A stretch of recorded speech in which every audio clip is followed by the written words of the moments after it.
मंडळी, आपल्याला कधी-कधी त्याच भाज्या, तेच मसाले किंवा पदार्थ बनवण्याच्या त्याच पद्धती वापरून कंटाळा आलेला असतो. म्हणून आज आपण झटपट वेगळा मसाला तयार करून चमचमीत मशरूमची भाजी बनवून घेणार आहोत. सर्वात आधी आपण सुके मसाले भाजून घेऊयात. त्यासाठी पॅनमध्ये 1 चमचा धने घ्यायचे आहेत. अर्धा चमचा जिरं घेऊयात.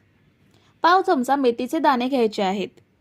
पाव चमचा काळी मिरी घेऊयात आणि अर्धा चमचा मोहरी घेऊयात. हे सुके मसाले आपल्याला मीडियम गॅसवरती 3 ते 4 मिनिटे चांगले भाजून घ्यायचे आहेत. भाजताना एक गोष्ट लक्षात ठेवायची आहे, ती म्हणजे मसाले खूप जास्त करपवायचे नाहीत. हलका रंग चेंज झाला की पॅनमधून काढून घ्यायचे. तर आता साधारण 4 मिनिटं झाली आहेत. ह्यांचा रंग सुद्धा हलका चेंज झालाय. आता हे आपण पॅनमधून काढून घेऊयात आणि थंड करून घेऊयात.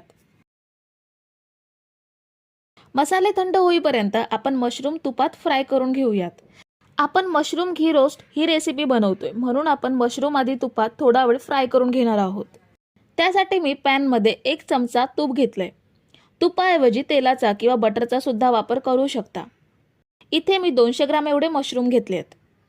मशरूम 10 मिनिटे पाण्यात ठेवून स्वच्छ धुवून कोरडे करून घेतलेत आणि त्यांना मधून कापून 2 भाग केलेत. आता आपण हे तुपामध्ये फक्त 2 मिनिटे फ्राय करून घेणार आहोत. तर हे बघा, आता मशरूमना पाणी सुटायला लागलंय. आपण हे पॅनमधून काढून घेऊयात. आपण भाजून घेतलेले सुके मसाले सुद्धा थंड झालेत. आता ते मिक्सरच्या जारमध्ये घेऊयात आणि याची छान पावडर बनवून घेऊयात. हे बघा, आपण सुके मसाले मिक्सरला लावून छान बारीक पावडर तयार केली आहे. आता यामध्ये 1 इंच आलं कापून घेतलंय, ते घेऊयात. 7 ते 8 लसणीच्या पाकळ्या घ्यायच्या आहेत. अर्धा चमचा हळद घेऊयात. 1 चमचा लाल तिखट घेऊयात. तिखटाचं प्रमाण तुमच्या आवडीनुसार कमी जास्त करू शकता. त्याचसोबत घेऊयात 1 चमचा आमचूर पावडर. आमचूर पावडरऐवजी चिंचेचा कोळ सुद्धा घेऊ शकता. ह्यामध्ये आंबट थोडं जास्त घ्यायचं, म्हणजे चव खूप छान येते भाजीला. आणि इथे मी 10 ते 12 काजू कोमट पाण्यात 15 मिनिटे भिजवून घेतलेत. ते सुद्धा ह्यामध्ये पाण्यासहित ॲड करूयात. आता याची छान पेस्ट बनवून घेऊयात.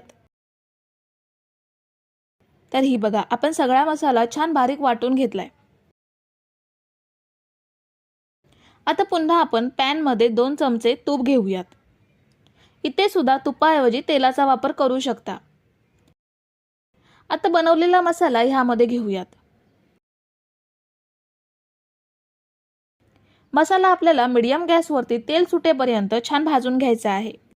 मसाला अधेमध्ये परतून घ्यायचा, नाहीतर जळू शकतो. तर मसाला आपला छान भाजला गेलाय. आता ह्यामध्ये फ्राय करून घेतलेले मशरूम ॲड करूयात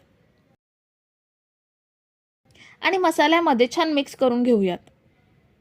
आपण मसाला बनवलाय त्या मिक्सरच्या जारमध्ये अर्धा ग्लास पाणी ॲड करून भांड्याला लागलेला मसाला सुद्धा ह्यामध्ये ॲड करूयात. आणि आपल्याला भाजी किती पातळ हवी आहे तेवढं पाणी ह्यामध्ये ॲड करू शकता. आता चवीनुसार मीठ ॲड करूयात आणि छान मिक्स करून आपण हे 2 मिनिटे शिजवून घेणार आहोत.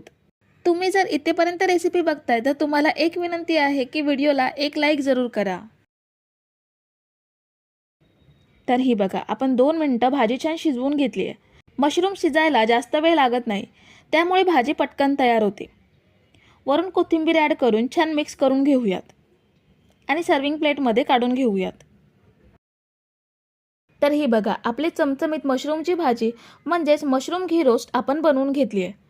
तुम्ही सुद्धा ह्या पद्धतीने भाजी नक्की ट्राय करा आणि भाजी कशी झाली हे सुद्धा कमेंट करून कळवा. मंडळी, रेसिपी आवडली असेल तर व्हिडिओला लाईक करा, रेसिपी तुमच्या मित्रमैत्रिणींसोबत शेअर करा आणि नवीन रेसिपीज पाहण्यासाठी चॅनलला लगेच सबस्क्राईब करा. पुन्हा भेटूया नवीन रेसिपीमध्ये.